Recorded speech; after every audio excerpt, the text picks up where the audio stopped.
Aujourd'hui, on va faire la célèbre galette des rois. C'est sûrement le gâteau le plus vendu au mois de janvier en France.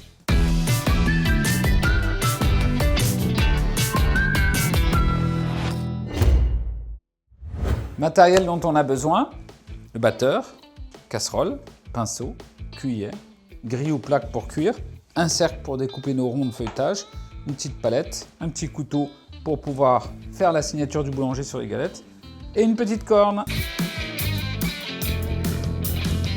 Les différentes étapes de la galette des rois.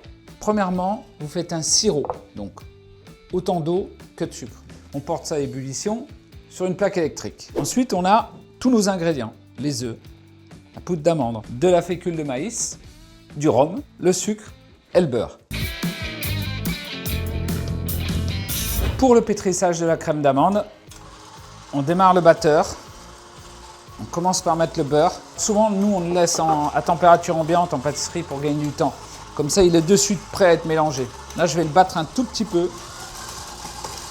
Ensuite, je mets le sucre en poudre. Une fois que c'est bien mélangé et que c'est blanchi, on va rajouter les œufs. Il faut y aller doucement, un œuf par un œuf. On va mettre la poudre d'amande. Voilà, on peut y aller doucement, le temps que ça se mélange. La fécule de maïs, le rhum. Et une fois que c'est bien mélangé, que c'est en harmonie, qu'il n'y a plus de grumeaux, plus rien, et bien vous êtes prêt à l'utiliser. Alors l'idéal, ce qu'on fait, c'est qu'on passe la crème d'amande dans un cul de poule.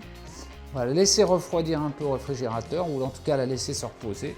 Et ensuite, vous pouvez l'utiliser et on commence à faire nos galettes des rois.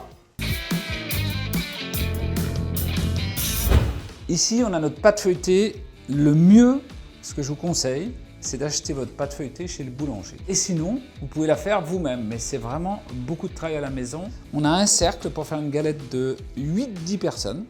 Regardez, c'est simple, quand la pâte est très finement étalée, vous appuyez sur votre cercle, délicatement. Alors, pour voir si c'est bien coupé, une petite technique, c'est juste de tourner un tout petit peu, vous voyez, comme ça.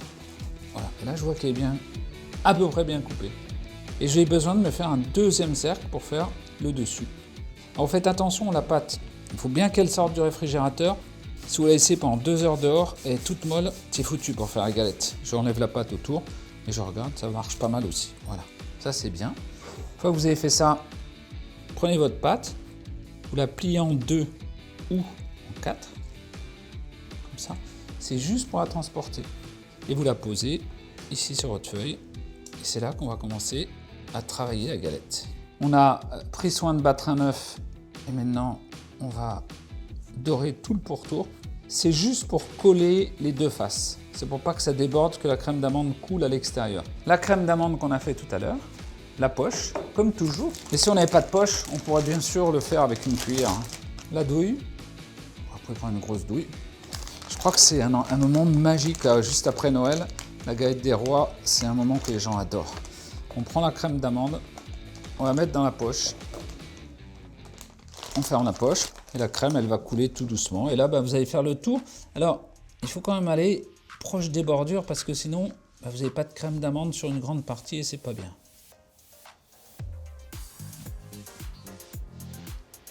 On a pratiquement ce qu'il nous faut pour garnir. Ce qu'il faut, c'est surtout éviter d'en avoir sur la bordure. Si vous voulez l'étaler un tout petit peu, vous pouvez, pour que ça soit très régulier. Vous avez vu, j'ai fait attention aux bordures. Surtout là, par exemple, ça débordera, c'est pas bien. Donc j'enlève. Voilà. Ici, on a nos fèves.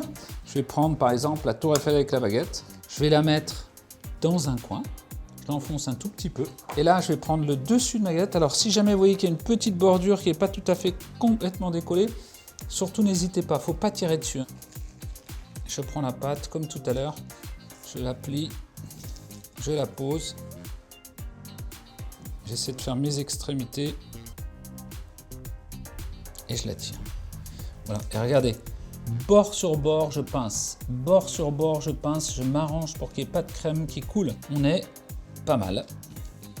Là, je chiquete la galette avec mon petit couteau. C'est juste pour lui donner une jolie forme et une jolie finition. Qu'est-ce qu'on fait maintenant? On va dorer la galette. Très important. Si vous pouvez la laisser refroidir quelques heures au réfrigérateur avant de la cuire, c'est juste 10 fois mieux. Pourquoi? Parce que le feuilletage il est reposé, elle va gonfler vraiment d'une façon particulière, la galette droite, élégamment, ça va être beau. Si vous la mettez directement au four, elle risque de rétrécir un peu ou de bouger. Et là, regardez, juste avant la mise au four et après le repos, on a le devoir, j'allais dire, de faire une décoration sur la galette des rois. Ça va guider la poussée de la pâte feuilletée. Ça va également donner un joli dessin. Alors je prends le dos du couteau, j'appuie très légèrement dessus et ensuite on la met au four. Alors normalement une galette de 8 personnes c'est 45 à 55 minutes de cuisson à vos fours.